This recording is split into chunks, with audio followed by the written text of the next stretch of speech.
الله أكبر الله أكبر.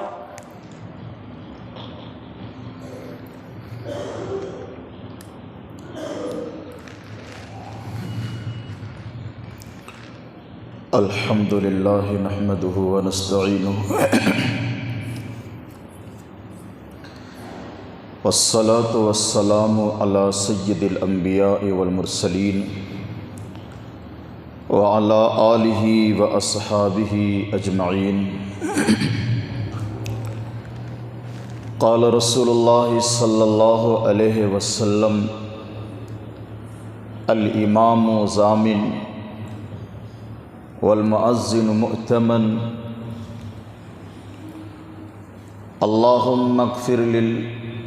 اللهم ارشد الائمة واغفر للمؤذنين، او كما قال رسول اللہ صلی اللہ علیہ وسلم. قابل احترام بزرگوں اور نوجوان دوستوں، آج جس عنوان پر بات کرنی ہے وہ عنوان ہے اذان. پوری دنیا میں سب سے زیادہ جن کلموں کو سنا گیا ہے اور سنا جاتا ہے اور قیامت تک انشاءاللہ سنا جاتا رہے گا، سب سے زیادہ پوری دنیا میں وہ اذان کے کلمے ہیں جس کو سب سے زیادہ سنا گیا ہے، سب سے زیادہ سنا جاتا ہے، اور انشاءاللہ قیامت تک سب سے زیادہ اذان کے ان کلموں کو سنا جاتا رہے گا. یہ وہ کلمہ ہے جو خصوصاً مسلمانوں کے بچوں کو یاد رہتا ہے. اذان کے کلمے ہر مسجد میں 5 وقت اذان کے کلمے کہے جاتے ہیں، دنیا کی ہر مسجد میں، اور پھر یہی کلمے نماز کھڑی ہونے کے وقت اقامت میں کہے جاتے ہیں. جتنا زیادہ اذان کے کلمے مسلمانوں کو یاد ہیں، اتنا ہی زیادہ مسلمان اذان کے ان کلموں کے معنی اور مفہوم سے ناواقف ہے. اذان کا معنی کیا ہے، اس کا مطلب کیا ہے، اذان کیوں دی جاتی ہے، مسلمانوں کو پتہ نہیں ہے. اور جب مسلمانوں کو ہی پتہ نہیں ہے تو پھر یہ غیر مسلم بھائی بیچارے، جن کا ایک ٹولہ قرآن، اسلام اور اسلام کی چیزوں کے غلط معنی بیان کرنے کا ٹھیکہ اٹھا رکھا ہے، وہ لوگ ایسے موقع پر غلط معنی لوگوں کو بتاتے ہیں، غلط مفہوم لوگوں کو سناتے ہیں، اور انہی سے کچھ ہم بھی الٹا سیدھا سیکھ لیتے ہیں. تو آج میں نے اذان کو اپنی تقریر کا عنوان بنایا ہے. کوشش کروں گا کہ میں آپ کو سمجھا سکوں اذان کا مقصد کیا ہے، اس کے معنی اور مفہوم کیا ہیں، اس کی اہمیت کیا ہے، اس کی عظمت کیا ہے. یہ چند چیزیں انشاءاللہ مختصر وقت میں آپ کے سامنے رکھی جائیں گی. عام طور پر جو مسلمانوں میں کم اور غیر مسلموں میں زیادہ مشہور ہے کہ اذان سے جو ہے نا اللہ کو پکارتے ہیں یہ لوگ. اذان کے ذریعے یہ لوگ اپنے خدا کو پکارتے ہیں، یہی مشہور ہے.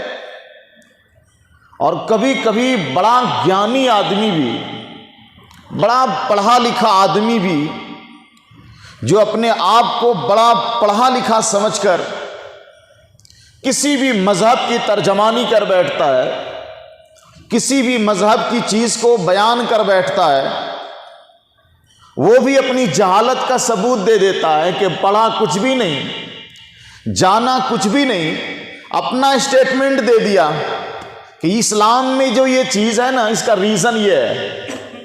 جیسا آپ نے سنا ہوگا، مشہور شعر ہے، مشہور دوہا ہے کبیر داس کا۔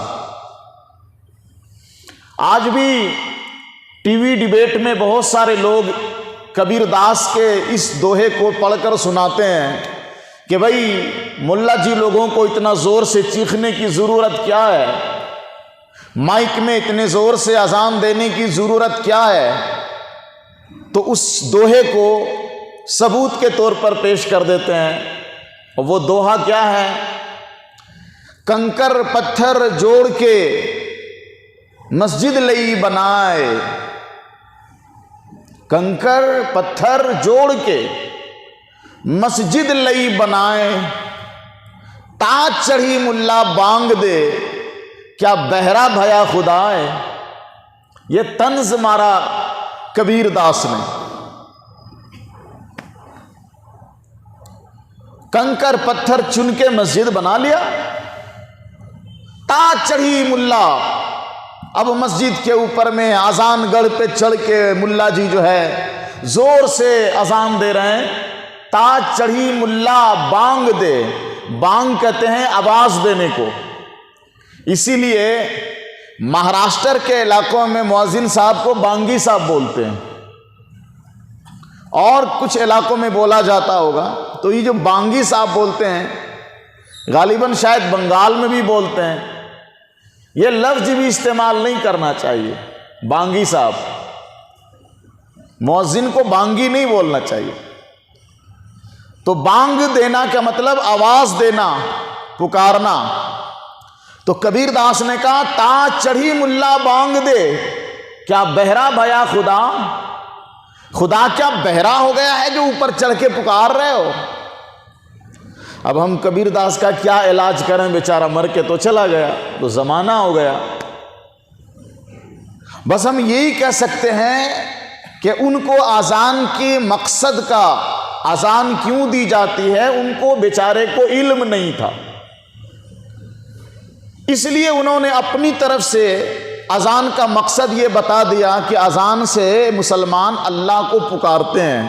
تو اللہ کو جب پکارتے ہیں تو اتنا زور سے پکارنے کی کیا ضرورت ہے، اور مائک سے اللہ کو پکارنے کی کیا ضرورت ہے؟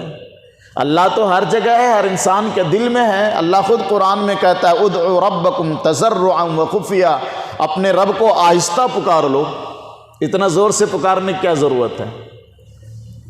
تو اب اس کا جواب کیا دو گے آپ لوگ؟ آج بھی بہت سارے غیر مسلم یہی سمجھتے ہیں کہ اذان سے مسلمان اپنے اللہ کو پکارتا ہے۔ تو وہ لوگ سوال اٹھاتے ہیں کیوں اتنا زور سے پکارتے ہو، آہستہ پکار لو نا، اپنے دل میں پکار لو، مائک سے کیوں چیختے ہو؟ اس کا جواب یہ ہے کہ اذان کا مقصد ہی یہ نہیں ہے۔ اذان میں ہم اللہ کو نہیں پکارتے ہیں۔ پھر آج بہت قیمتی بات آپ کے سامنے آ رہی ہے، ذہن میں رکھ لیجئے، اذان کے بارے میں بہت قیمتی چیز آپ کے سامنے آ رہی ہے۔ اذان کے ذریعے ہم خدا کو نہیں پکارتے ہیں۔ پھر اذان سے ہم کیا کرتے ہیں؟ اذان کا مقصد کیا ہے؟ اذان کے اصل معنی ہے اعلان کرنا، اعلان کرنا۔ اذان کے دوسرے معنی ہیں دعوت دینا، پکارنا۔ کس کو؟ نماز کے وقت کا اعلان ہوتا ہے، اللہ کو نہیں پکارتے ہیں۔ نماز کے وقت کا اعلان ہوتا ہے، اذان کے معنی اعلان کرنا۔ ہم لوگوں کو یہ سناتے ہیں کہ اذان کا وقت، نماز کا وقت ہو گیا ہے، لہذا آپ نماز کے لیے مسجد میں آ جائیے، یہ اعلان ہے نمازیوں کو سنانے کے لیے۔ اللہ کو سنانے کے لیے نہیں، اللہ کو پکارنے کے لیے نہیں، نمازیوں کو اذان کے وقت ہو جانے کا اعلان کرتے ہیں۔ نماز کا وقت ہو گیا ہے، اس وقت کے ہو جانے کی دعوت ان کو دیتے ہیں، آ جاؤ نماز کے لیے، وقت ہو گیا۔ تو پتہ چل گیا کہ کبیر داس نے جو سمجھا تھا وہ غلط سمجھا تھا۔ خدا کو سنانے کے لیے ہم اذان نہیں دے رہے ہیں، کس کو سنانے کے لیے؟ پبلک کو سنانے کے لیے اذان دی جاتی ہے۔ اب پبلک کو سنانے کے لیے جب اذان دی جاتی ہے تو یہ اذان جتنی دور جائے اتنا اچھا ہے، اس کی آواز جتنی دور جائے اتنا فائدہ ہے، اتنے لوگوں کو ٹائم معلوم ہوگا۔ اب ایک نیا شگوفہ چھوڑ دیا ٹی وی والوں نے کہ بھائی جب نمازیوں کو بلانے کے لیے اور نماز کا ٹائم ہونے کے لیے آپ اعلان کر رہے ہیں تو آج کل تو سبھی کے ہاتھ میں موبائل ہے، سبھی کے ہاتھ میں گھڑیال ہے، سب کو پتا چلتا ہے کہ نماز کا ٹائم ہو رہا ہے، اذان دینے کی ضرورت کیا ہے؟ تو یہ بکواس، یہ شیطانی فارمولہ صرف اذان پر فٹ نہ کرو، اپنی زندگی کی بہت ساری چیزوں پر فٹ کرو۔ کہیں جانا ہے، سائیکل سے جا سکتے نا، کیوں مہنگی مہنگی موٹر سائیکلیں گھر میں خرید کے رکھ لیا؟ پیٹرول مہنگا ہو رہا ہے۔ اچھا موٹر سائیکل سے جا سکتے ہو نا، کیوں کار سے جاتے ہو؟ ایک کار میں اکیلا ایک آدمی بیٹھ کے جا رہا ہے بھائی، پیٹرول بھی زیادہ خرچہ ہو رہا ہے، ماحول میں گندگی بھی پھیل رہی ہے، تو اس کے لیے بھی تھوڑا بولو نا۔ کیوں؟ ضرورت تو سائیکل سے پوری ہو جا رہی ہے، موٹر سائیکل سے پوری ہو جا رہی ہے، کاریں کیوں استعمال ہو رہی ہیں؟ اتنی مہنگی مہنگی گاڑیاں کیوں؟ صاحب زمانہ ایڈوانس ہو گیا، ہمیں آپ پیچھے لے جانا چاہتے ہو، آپ بھی پیچھے جاؤ۔ تو یہ بکواس ہے۔ بہرحال اذان کا مقصد ہے نمازیوں کو نماز کے لیے بلانا۔ اذان کا معنی ہے اعلان کرنا۔ اس اعلان کے لیے جو لفظ استعمال کیے جاتے ہیں، جو کلمات استعمال کیے جاتے ہیں، وہ ہمارے جیسے مولویوں کے بنائے ہوئے کلمے نہیں ہیں، یہ ہمارے جیسے مفتیوں کے بنائے ہوئے کلمے نہیں ہیں جن کو بدل دیا جا سکتا ہے یا چھوڑ دیا جا سکتا ہے۔ اس کی ایک تاریخ ہے، اور تاریخ یہ ہے کہ جب رسول اللہ صلی اللہ علیہ وسلم اور مسلمان مکۃ المکرمہ سے ہجرت فرما کر مدینہ منورہ تشریف لے گئے اور وہاں نمازیوں کی تعداد بڑھ گئی، مسجد تیار ہو گئی، اب زیادہ سے زیادہ مسلمان کو مسجد تک نماز کے لیے بلانا ہے، اس کے لیے طریقہ کیا ہوگا؟ کیا طریقہ ہوگا؟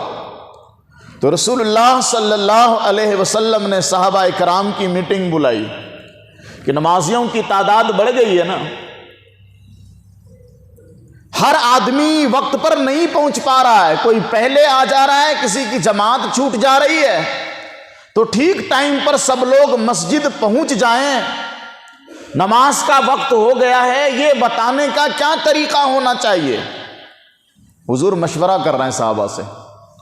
تو کسی صحابی نے مشورہ دیا کہ اے اللہ کے نبی، ایسا کر لیں گے جب نماز کا ٹائم ہو جائے گا نا تو ہم میں سے کوئی ایک آدمی ایک جھنڈا کھڑا کر دے گا، جھنڈا اونچا کر دے گا، لوگ اس کو دیکھ کر آ جائیں گے، ہاں نماز کا وقت ہو گیا ہے۔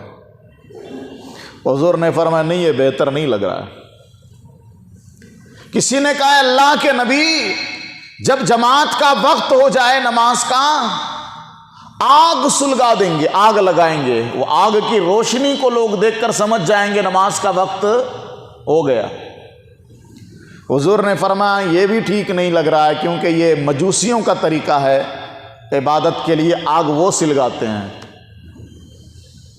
کسی نے کہا اللہ کے نبی، میرا مشورہ یہ ہے کہ جب نماز کا وقت ہو جائے تو بھونپو بجائیں گے، سنگ، جس کو یہودی لوگ بجاتے ہیں اپنی عبادت کے ٹائم میں۔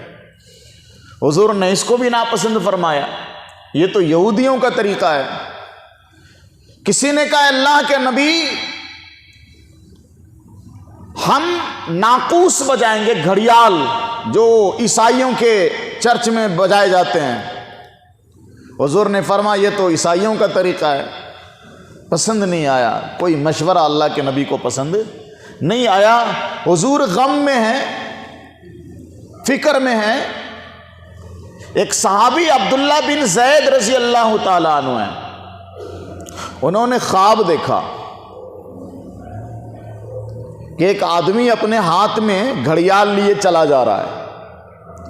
تو عبداللہ بن زید کو خیال آیا کہ یہ گھڑیال بڑا اچھا دکھ رہا ہے، یا ان سے خرید لیتے ہیں، نماز کے لیے ہم لوگوں کو بلائیں گے۔ تو عبداللہ بن زید خواب میں ہی اس آدمی سے پوچھ رہے ہیں یہ گھڑیال بیچو گے؟ انہوں نے کہا کیا کرو گے اس کا؟ کہا نماز کے لیے لوگوں کو بلائیں گے یہ بجا کر۔ تو خواب میں اس آدمی نے کہا کیا میں اس سے بڑھیا، اس سے اچھے کلمات، اس سے اچھے الفاظ نہ بتا دوں جس سے تم نمازیوں کو بلا سکو گے؟ عبداللہ بن زید خواب میں ان سے کہہ رہے ہیں ہاں بتائیے۔ تو انہوں نے، اس آدمی نے جس کے پاس وہ گھڑیال تھی، انہوں نے اذان کے یہ کلمے جو آج ہم اور آپ اذان میں پڑھتے ہیں عبداللہ بن زید کو سنائے خواب میں۔ عبداللہ بن زید خواب سے بیدار ہوئے، صبح حضور کی خدمت میں حاضر ہو گئے۔ اللہ کے نبی میں نے خواب یہ دیکھا ہے، ایک آدمی نے اذان کے کلمے سکھائے۔ حضور نے فرمایا یہ حق اور سچ خواب ہے، تم آؤ بلال کو وہ اذان سکھلاؤ، اور بلال سے کہو اذان دیں گے، ان کی آواز اچھی ہے، ان کی آواز بلند ہے، ان کی آواز میٹھی ہے۔ تو عبداللہ بن زید نے اذان کے وہ کلمے حضرت بلال کو سکھائے، اور حضرت بلال نے اذان دی۔ اذان کی آواز حضرت عمر کے کان میں پڑی، وہ بستر سے اٹھ کے بھاگے آ رہے ہیں، اللہ کے نبی اللہ کی قسم میں نے خواب میں یہی سنا ہے، میں نے بھی خواب میں یہی کلمات سنے ہیں۔ اللہ کے نبی نے اللہ کی تعریف کی، فللہ الحمد۔ تو جو خواب میں عبداللہ بن زید کے کلمے سکھائے گئے، آقا کریم صلی اللہ علیہ وسلم کو اللہ نے وحی فرما دی تھی کہ یہی کلمے اذان کے ہیں، اور یہ سچا خواب ہے، اور یہی اذان میں کلمے جاری ہوں گے۔ اس لیے تبھی سے اذان میں یہی کلمے پڑھے جاتے ہیں، نہ ایک کلمہ اذان میں کم کیا جا سکتا ہے اور نہ ایک کلمہ زیادہ کیا جا سکتا ہے۔ اذان میں جتنے کلمے ہیں، جتنے الفاظ ہیں، اتنے پڑھے جائیں گے، کم نہیں زیادہ بھی نہیں۔ یہ اوپر سے فکس ہے، ہمارے بنائے ہوئے الفاظ نہیں ہیں، یہ چھوڑے بھی نہیں جائیں گے، اور اذان میں کمی اور بیشی بھی نہیں ہو سکتی ہے۔ یہ تو اذان کی تاریخ آپ کو میں نے سنایا، اذان کا مقصد میں نے آپ کو بتایا۔ اذان کے لیے جو کلمے اللہ نے پیغمبر صلی اللہ علیہ وسلم کو بتائے، اس اذان میں ہے کیا چیز، اصل اس کو سمجھنا ہے۔ پوری اذان میں کیا چیز ہے سمجھ لیجئے، دوستوں کو سمجھائیے، لوگوں کو بتائیے اور اس کو پھیلائیے، خود بھی سمجھیں، اپنے دماغ میں اس کو بٹھا لیں کیا ہے اس اذان میں۔ اذان کی شروعات ہوتی ہے اللہ اکبر اللہ اکبر اللہ اکبر اللہ اکبر، اس کو کیا بولتے ہیں؟ تکبیر بولتے ہیں۔ اللہ اکبر، اللہ سب سے بڑا ہے، تکبیر کے معنی اللہ کی بڑائی بیان کرنا۔ تو اذان کا جو پہلا کلمہ ہے نا، اس میں تکبیر ہے، تکبیر کے معنی اللہ کی بڑائی بیان کرنا۔ تو سب سے پہلے اللہ کی بڑائی، اللہ کی ذات اور اللہ کی صفت بتا رہے ہیں۔ اللہ کیا ہے تو ہم پوری دنیا کو دعوت دے رہے ہیں اعلان کر رہے ہیں، پوری دنیا کو سنا رہے ہیں۔ یہ اذان جو ہے نا ایک دعوت ہے۔ کیا ہے؟ جب اذان ختم ہوتی ہے نا، دعا پڑھتے ہیں آپ لوگ؟ پڑھتے ہیں دعا؟ کم لوگ پڑھتے ہیں، بہت کم لوگ پڑھتے ہیں۔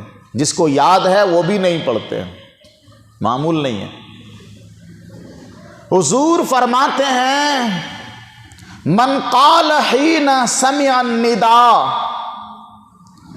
جس آدمی نے اذان سننے کے بعد یہ کہا، کیا؟ حضور خود فرماتے ہیں اللہم رب ہذہ الدعوۃ التامہ۔ الفاظ پہ غور کیجئے، قربان ہو جائے حضور پر۔ حضور نے فرمایا کہ جنہوں نے اذان کے بعد یہ کہا اللہم رب ہذہ الدعوۃ التامہ والصلاۃ القائمہ آت محمدا الوسیلۃ والفضیلہ وابعثہ مقاما محمودا الذی وعدتہ۔ بس حضور فرماتے ہیں حلت لہ شفاعتی، جس نے یہ دعا پڑھ لی اس کے لیے میری شفاعت واجب ہے۔ میری شفاعت، حضور کی شفاعت اس کو نصیب ہو جائے گی میدان حشر میں۔ اللہ کے نبی شفاعت کریں گے، سفارش کریں گے اللہ کے سامنے دعا پڑھنے والوں کے لیے۔ اچھا، اس دعا کو پہلے سمجھ لو، پھر آگے بات بڑھائیں گے۔ اللہ کے نبی نے کیا کہا؟ اذان کے بعد جس نے کہا اللہم رب ہذہ الدعوۃ التامہ، اے اللہ اس دعوت تامہ کے رب۔ اذان کو اللہ کے نبی دعوت تامہ کہہ رہے ہیں، اس دعوت تامہ کے رب۔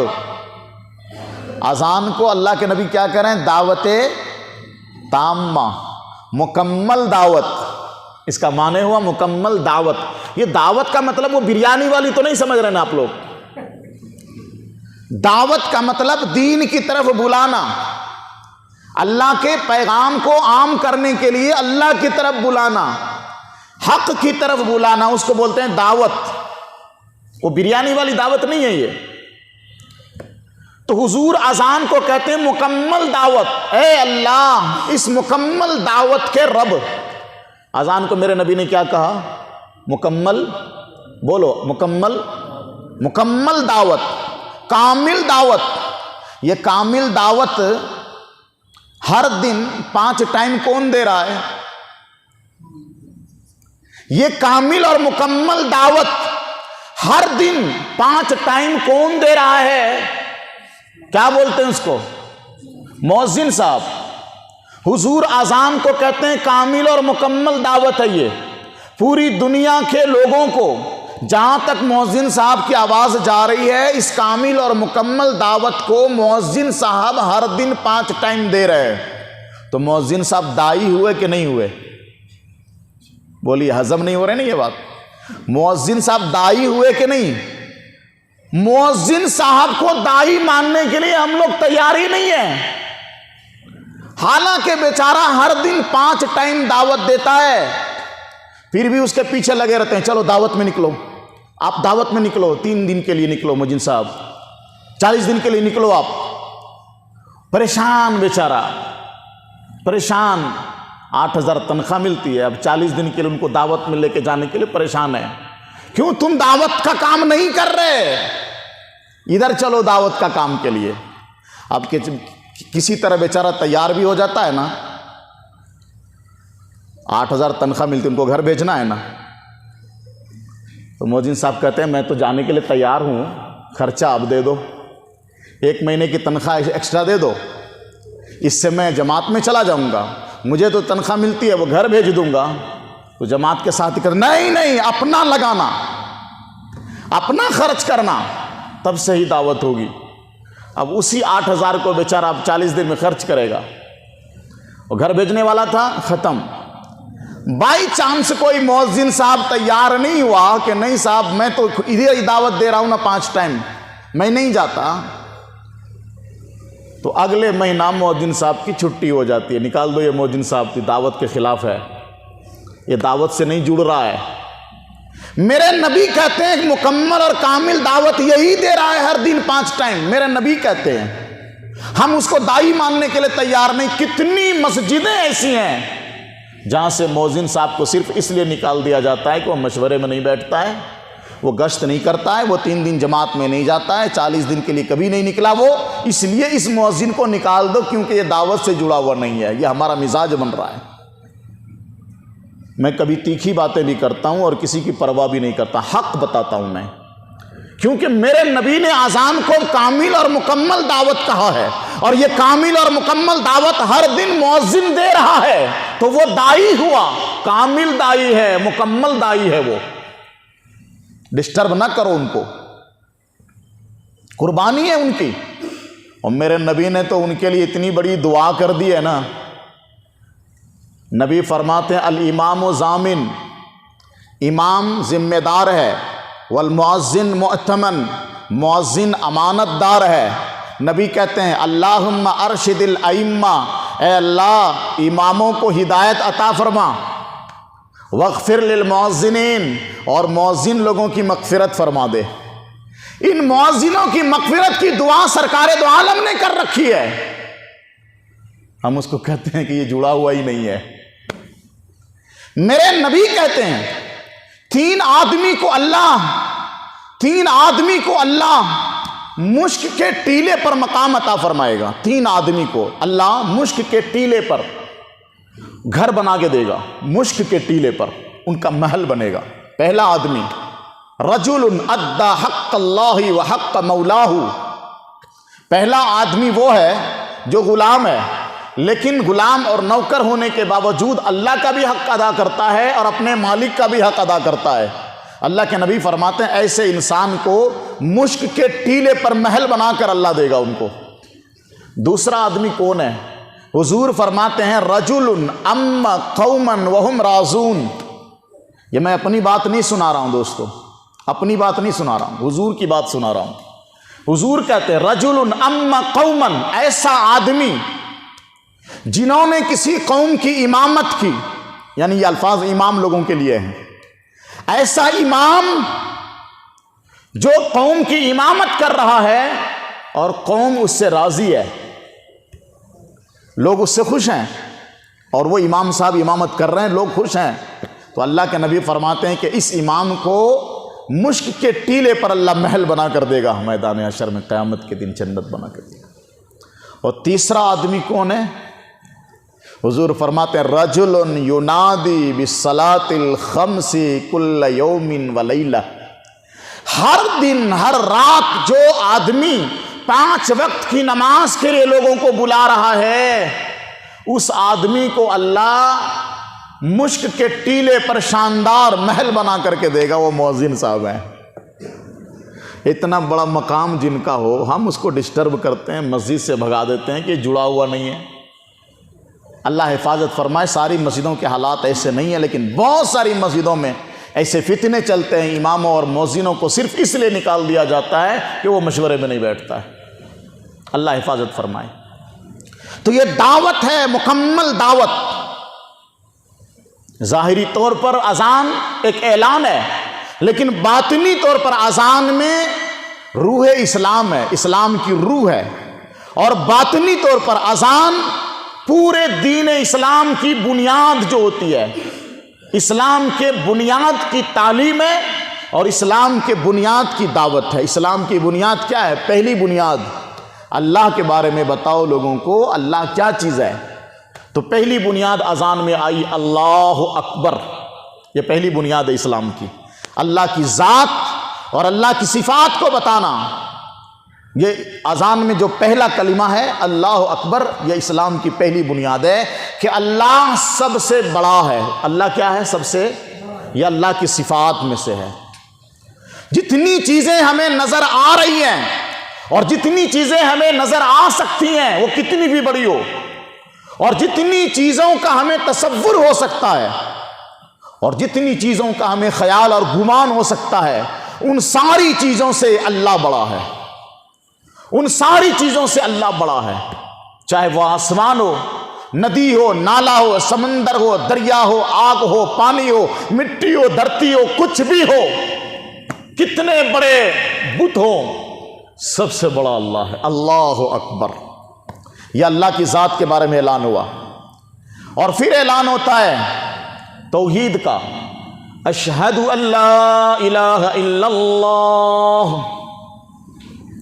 میں گواہی دیتا ہوں، مؤذن کہتا ہے میں گواہی دیتا ہوں کہ صرف اللہ عبادت کے لائق ہے، اس کے علاوہ کسی کی عبادت جائز نہیں ہے. توحید کی پہلی دعوت ملی ہے، صرف اللہ کی عبادت.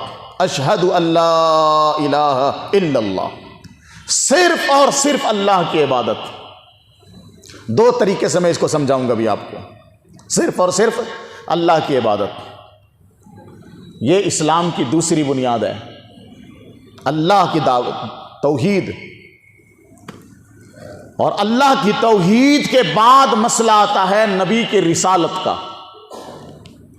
تو مؤذن گواہی دیتا اشہد ان محمد الرسول اللہ، میں گواہی دیتا ہوں کہ محمد صلی اللہ علیہ وسلم اللہ کے رسول ہیں. اس دو چیز کو سمجھ لیجئے. اشہد ان لا الہ الا اللہ کا مطلب اور اشہد ان محمد الرسول اللہ کا مطلب کیا ہے. گواہی دیتا ہوں میں کہ اللہ کے سوا کسی کی عبادت جائز نہیں، عبادت صرف اللہ کی ہوگی، اللہ کے علاوہ کسی کی عبادت نہیں ہوگی. اور اگلا جملہ ہے اشہد ان محمد الرسول اللہ، گواہی دیتا ہوں کہ محمد صلی اللہ علیہ وسلم اللہ کے رسول ہیں. گہرائی میں جائیے. عبادت صرف اللہ کی ہوگی اور عبادت رسول اللہ کی شریعت اور سنت کے مطابق ہوگی. عبادت وہی قبول ہوگی جو اللہ کے لیے ہو، اور وہ اللہ کے لیے ہونے والی عبادت وہی قبول ہوگی جو میرے رسول کی شریعت اور سنت کے مطابق ہو. عبادت غیر اللہ کے لیے ہو رہی ہے قبول نہیں، اور اللہ کے لیے بھی عبادت ہو رہی ہے اور میرے نبی کی شریعت اور سنت کے مطابق نہیں ہو رہی ہے تو وہ عبادت بھی قبول نہیں ہے. سمجھ گئے؟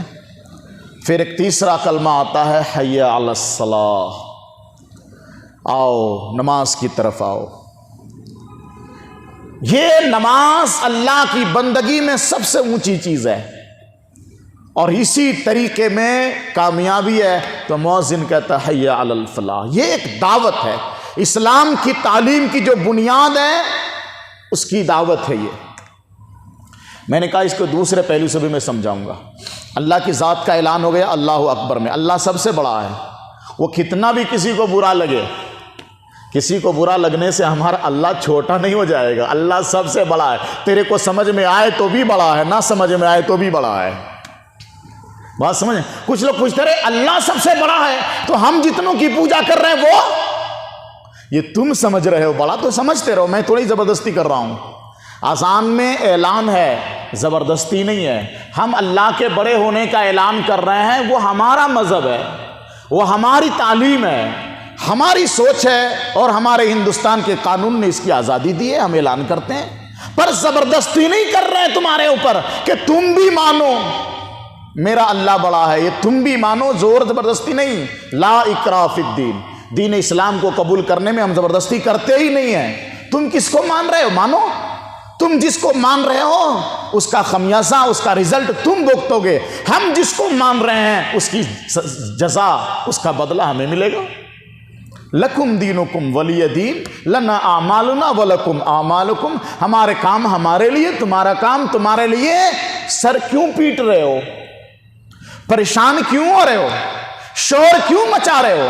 تم تمہارا کام کرو، ہم ہمارا کام کرتے ہیں. ہم اپنے کام میں تمہارے اوپر زبردستی نہیں کر رہے، تم اپنے کام میں ہمارے لیے زبردستی پیدا نہ کرو. اسلام نے کہیں زبردستی نہیں رکھا. تو ہم نے اللہ کی ذات کا اعلان کیا اللہ سب سے بڑا ہے. معلوم ہوا لوگوں کو اللہ سب سے بڑا ہے. پھر ہم نے کہا اشہد اللہ الہ الا اللہ، اللہ کے علاوہ کوئی معبود نہیں، اللہ کے علاوہ کسی کی عبادت جائز نہیں. تو سوال پیدا ہوتا ہے اتنا بڑا اللہ ہے، اس ایک اکیلے اللہ کے سوا کسی کی عبادت جائز نہیں ہے، تو اتنے بڑے اللہ کی عبادت اور بندگی کا طریقہ معلوم کس سے ہوگا؟ بات سمجھیے گا. جب ہم نے اعلان کیا اشہد اللہ الہ الا اللہ، جب ہم نے اعلان کیا اللہ اکبر تو سوال ہوا کہ اتنے بڑے اللہ کی عبادت اور بندگی کا طریقہ اور اس تک پہنچنے کا طریقہ معلوم کس سے ہوگا؟ تو کہا اشہد ان محمد الرسول اللہ۔ اللہ تک پہنچ، اللہ تک رسائی، اللہ کا قرب اور اس کی نزدیکی اور اللہ کی بندگی اور عبادت کا طریقہ محمد الرسول اللہ سے معلوم ہوگا۔ اس کے بعد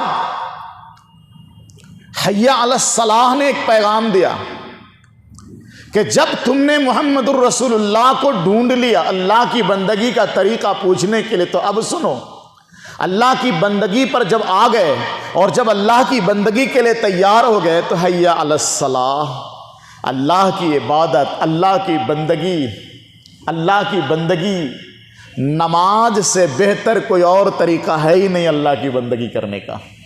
اللہ کی عبادت کرنے کا نماز سے بہتر کوئی طریقہ نہیں ہے، سب سے اعلیٰ، سب سے ارفع، سب سے بلند طریقہ ہے اللہ کی عبادت کرنے کا۔ حی علی الصلاح، آؤ نماز کی طرف، آؤ نماز کی طرف۔ حی علی الفلاح، اسی نماز میں اور رسول اللہ کے طریقے میں تمہاری کامیابی ہے۔ اور آخر میں پھر اللہ کی عظمت اور اللہ کی بڑائی بیان کر کے اذان کو ختم کرتے ہیں، اللہ اکبر لا الہ الا اللہ، اللہ ہی سب سے بڑا ہے، اللہ کے علاوہ کسی کی عبادت جائز نہیں، اللہ کے علاوہ کوئی معبود نہیں۔ اذان کا ترجمہ سمجھ میں آیا؟ مطلب سمجھ میں آیا نا؟ ذہن میں بات رہے گی نا؟ اسلام کی جو بنیادی تعلیم ہے وہ پورے اذان میں سمٹ کے آ گئی ہے، اس کا ہم اعلان کرتے ہیں۔ اب چند چیزیں یہ ہو جاتی ہیں کہ ہماری اس اذان سے تکلیف ہوتی ہے لوگوں کو۔ آج بڑی پیاری بات بتاتا ہوں کہ انسان اور جنات میں سے کسی کے لیے بھی اذان نقصان دہ نہیں ہے، فائدے کی چیز ہے۔ ایک بڑا اچھا پوائنٹ بتاتا ہوں میں، میرے حضور نے فرمایا، سن لیجئے، بہت پیارا پوائنٹ ہے۔ میرے حضور نے فرمایا جب اذان دی جاتی ہے تو شیطان اذان کی آواز سن کر مقام روحہ تک بھاگ جاتا ہے۔ مدینہ سے وہ جگہ جس کا نام حضور لے رہے ہیں کہ شیطان وہاں تک بھاگتا ہے، 30 پر 6 میل کی دوری ہے۔ تو اذان کی آواز سن کر شیطان 36 میل دور بھاگتا ہے۔ کتنے میل؟ 36 میل دور بھاگتا ہے شیطان۔ اسی شیطان کو دوسرے لوگ بھوت پریت بولتے ہیں۔ کیا بولتے ہیں؟ آتما بولتے ہیں۔ یہ بھوت پریت اور شیطان اور آتما ایسی چیز ہے، مسلمان بھی ڈرتے ہیں، غیر مسلم بھی ڈرتے ہیں، بھائی بھوت و پریت نہ پکڑ لے، آتما نہ پکڑ لے۔ تو جس آتما اور بھوت و پریت سے تم ڈرتے ہو، اذان اس کو 36 میل دور بھگاتی ہے، تو فائدہ تو تمہارا بھی ہے نا اس میں؟ فائدہ ہر انسان کا ہے۔ یہ اذان جتنی زور سے دی جائے گی، شیطان، بھوت و پریت، آتما اتنی دور تک بھاگے گا، تیرے بچوں کو ڈسٹرب نہیں کرے گا، شیطان تیری بیویوں کو ڈسٹرب نہیں کرے گا، شیطان اور بھوت پریت تم کو نہیں پکڑے گا۔ اذان بند کرو گے نا تو شیطان اور بھوت اور پریت تیرے گھر میں کھیلے گا، پھر تیرے بچے بیمار ہوں گے، تو بیمار ہوگا، سب پریشان ہو گئے۔ تو اذان تو سب کے لیے بھلی چیز ہے نا۔ اچھا ایک سوال سن لو، اذان سے شیطان بھاگتا کیوں ہے؟ اذان سے شیطان کیوں بھاگتا ہے بھائی؟ میرے رب نے کچھ چیزیں بنائی ہیں، کچھ چیزیں ایسی ہیں جن کو دوسری چیزوں سے الرجی ہوتی ہے۔ وہ کچھ چیزیں ہیں جن کو دوسری چیزوں سے الرجی ہوتی ہے، یہ چیز ان دوسری چیزوں کو ہضم نہیں کر سکتی۔ سمجھو، روشنی اندھیرا کبھی جھیل پاتا ہے؟ جیسے روشنی آتی ہے اندھیرا بھاگ جاتا ہے، وہ ٹھہر نہیں سکتا، الرجی ہے روشنی سے، اس کو نہیں رکے گا۔ تو کچھ چیزیں ہیں دنیا میں، سنسار میں، جس کو دوسری چیزوں سے الرجی ہے، ہضم نہیں ہوتی ہے۔ تو روشنی جب آتی ہے اندھیرا دم دبا کے بھاگتا ہے، شیطان بھی ایسی چیز ہے جس کو اذان ہضم نہیں ہوتی ہے تو پتہ اچھا دوسرے انسان تو نہیں بھاگتے. ہماری جب اذان ہوتی ہے نا صرف مسلم نہیں سنتے، غیر مسلم بھی سنتے ہیں اور کوئی کہیں نہیں بھاگتا. بلکہ دنیا کی تاریخ میں ایسے بھی واقعات ہیں کہ اذان کی سریلی آواز سن کر، اذان کی پیاری آواز کو سن کر کتنے غیر مسلم مسلمان ہو گئے کہ یہ آواز میرے کو بڑی اچھی لگتی ہے، اس میں کوئی شور شرابہ نہیں ہے اور بہت کشش ہے اس کے اندر، بہت کھینچاؤ ہے اس کے اندر، بہت جاذبیت ہے اس کے اندر. مسلمان ہو جاتے ہیں لوگ. مسلمان بھی اس کو سنتے ہیں، غیر مسلم بھی سنتے ہیں، کوئی بھاگتا نہیں. کون بھاگتا ہے؟ شیطان بھاگتا ہے. کیوں؟ الرجی ہے اس کو. آج کے ٹائم میں اگر کوئی انسان اذان کے خلاف بول رہا ہے، شور مچا رہا ہے، بغاوت کر رہا ہے، فتنہ اور فساد پھیلا رہا ہے، اس کا مطلب شیطان آ گیا ہے اس کے اندر. انسان تو اذان سے نہیں بھاگتا، یہ اذان سے گھبراتا ہے، اس کا مطلب شیطانیت آئی ہے اس کے اندر. وہ ایک تھا بیچارہ ابھی جیل میں ہے، وہ بولتا تھا کہ اذان پر کتے بھونکا کرتے ہیں، تو اپنے حساب سے وہ اذان کی توہین کرنا چاہتا تھا کہ اذان ایسی چیز ہے کہ جب ہوتی ہے تو ہمارے کتے بھونکنے لگتے ہیں. اب تو بیچارہ جیل میں ہے، لیکن آواز ان کو پہنچ جائے، ہاں صاحب تم صحیح کہہ رہے ہو، اذان پر کتے ہی بھونکتے ہیں، انسان نہیں بھونکا کرتا. اذان پر کتے ہی بھونکتے ہیں. پتا چلا جو اذان پر بھونک رہا ہے وہ کتے ہیں، انسان اذان پر نہیں بھونکتا. انسان اذان کا احترام کرتا ہے، چاہے وہ مسلمان ہو یا غیر مسلم ہو. ایک لیڈی تھی بیچاری، کئی مہینہ پہلے انہوں نے سرکار کو ایک اپلیکیشن دی تھی اور اپلیکیشن میں انہوں نے کبیر داس کا وہ دوہا بھی مینشن کیا تھا، کنکر پتھر جوڑ کے مسجد لئی بنائے، کنکر پتھر جوڑ کے مسجد لئی بنائے، تا چڑھی ملا بانگ دے، کیا بہرا بھیا خدا ہے. تو جو لاسٹ والی لائن ہے نا اس کو چینج کیا انہوں نے، کنکر پتھر جوڑ کے مسجد لئی بنائے، تا چڑھی ملا بانگ دے، نیند خلل پڑ جائے. تو اس کے نیند میں خلل پڑ رہا تھا تو انہوں نے اپلیکیشن دے دی سرکار کو کہ صاحب یہ صبح صبح اذان دیتے ہیں، ہماری نیند میں خلل پڑتا ہے. تو وہ لوگ بھی سن لیں. ایک راز کی بات، اذان کے ٹائمنگ کو دیکھو. اذان صرف مسلمان کے لیے نہیں ہے، پوری دنیا کے انسانوں کے لیے پیغام ہے، پوری دنیا کے انسانوں کے لیے بھلائی کی چیز ہے اذان. جب بھی اذان دی جاتی ہے اس کے ٹائمنگ کو دیکھ لو، دن سے لے کر رات اور پھر صبح کی اذان کے ٹائمنگ کو دیکھو آپ. جس وقت اذان دی جاتی ہے وہ سونے کا ٹائم ہوتا ہی نہیں ہے، سونے کا ٹائم ہی نہیں ہے وہ.